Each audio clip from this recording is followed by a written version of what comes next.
Indonesia has the third largest rainforest and home to the largest tropical peatland area in the world. These forests are vital habitats for endangered species of flora and fauna like orangutans, elephants, tigers, and rhinos. Indonesia's forest is being cleared, drained, and burned to make way for palm oil and pulp production. The exploitation of peat forests is a considerable source of emissions of greenhouse gases. The combined effects of deforestation, conversion to other land uses, and recurrent fires have made Indonesia the third largest emitter of global warming gases, just behind the United States and China. Since 2007, there has been increased global recognition of the need for measures to reduce emissions from deforestation and degradation. In 2010, Norway and Indonesia signed a letter of intent pledging $1 billion from Norway to help catalyze the Indonesian government action on REDD+ and the realization of its emission reduction goals. The centerpiece of the bilateral partnership was the moratorium on new forestry licenses in 2011. Indonesia imposed a 2-year ban on the issuance of new concession licenses on areas designated as primary forests and peatlands.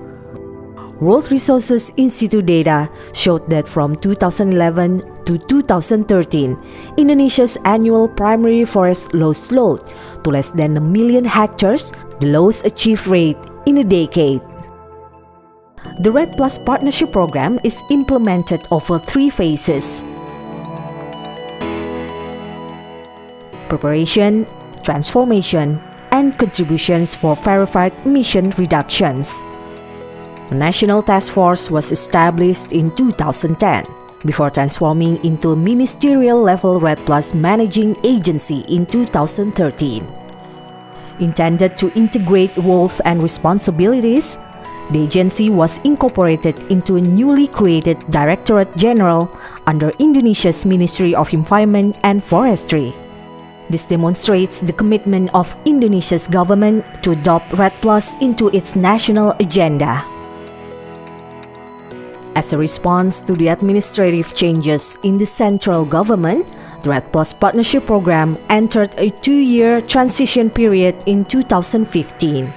In this period, the focus has been on responding to 2015 fires and providing the government with tools and best practices to prevent future fires.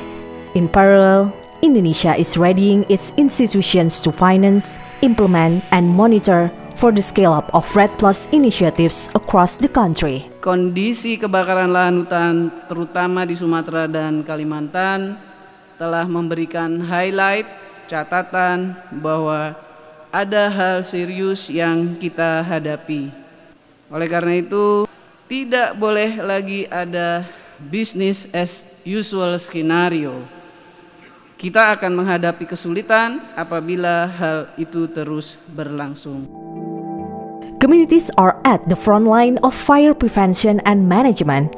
They not only suffer considerable economic, health, and environmental losses as a result of fires, but are also the first to respond with firefighting efforts.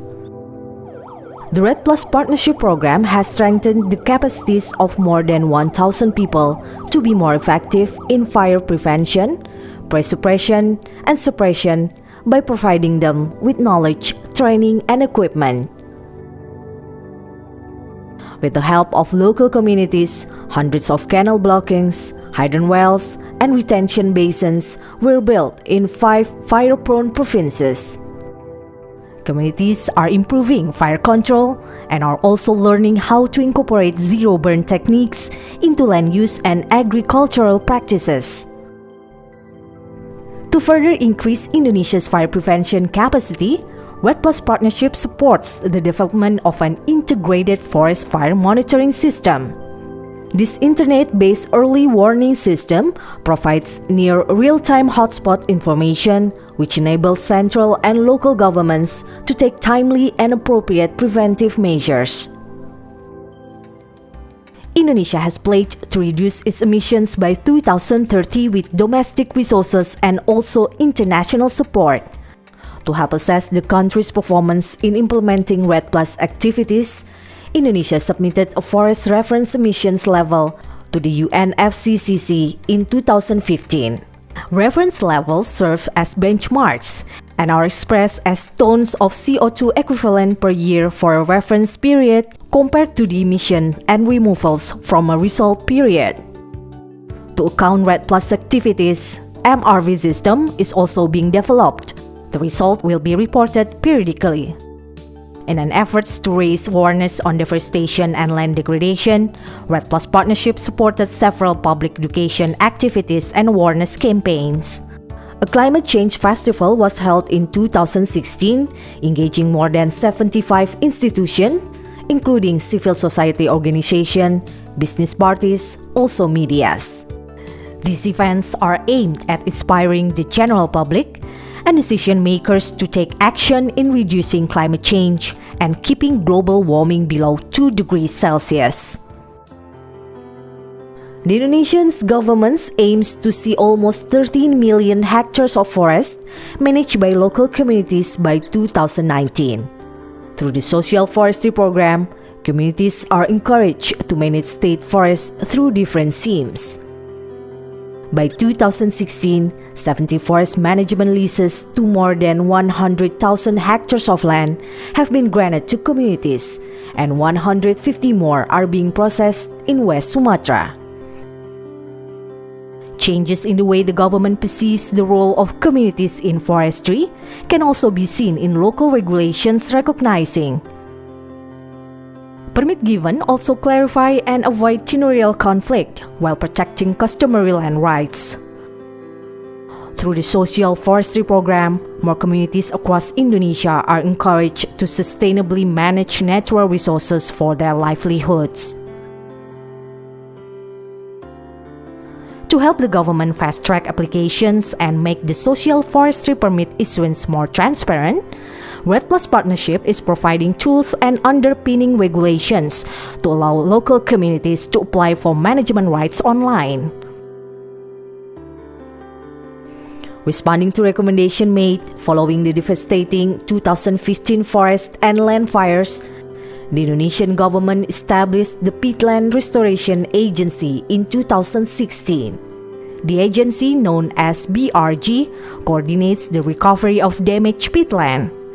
It is tasked to restore around 2 million hectares of fire-damaged peatlands by 2020. Indonesia has come a long way since becoming a signing party of the Kyoto Protocol in 2004. Indonesia berkomitmen menurunkan emisi sebesar 29% di bawah business as usual pada tahun 2030 dan 40% dengan bantuan internasional. Penurunan emisi dilakukan dengan mengambil langkah di bidang tata kelola hutan dan sektor lahan melalui penerapan One Map Policy, menetapkan moratorium dan review izin pemanfaatan lahan gambut, dan pengelolaan lahan dan hutan produksi yang lestari. Semua upaya ini dilakukan dengan melibatkan masyarakat, termasuk masyarakat adat. Untuk mencapai kesepakatan Paris, semua pihak, saya ulangi, semua pihak harus berkontribusi lebih dalam aksi mitigasi dan adaptasi, terutama negara maju. With a formal global commitment to advance REDD finally approved in Paris, more funding and technical assistance to help Indonesia reach its targets can be expected. All countries have agreed that there will be no backtracking, meaning that level ambitions to reduce emissions will be maintained and will grow over time. As the largest island archipelago, Indonesia's forests and unique ecosystems play a significant role in climate change mitigation nationally and globally. Indonesia strives to be a leader in tackling deforestation and reducing carbon emissions.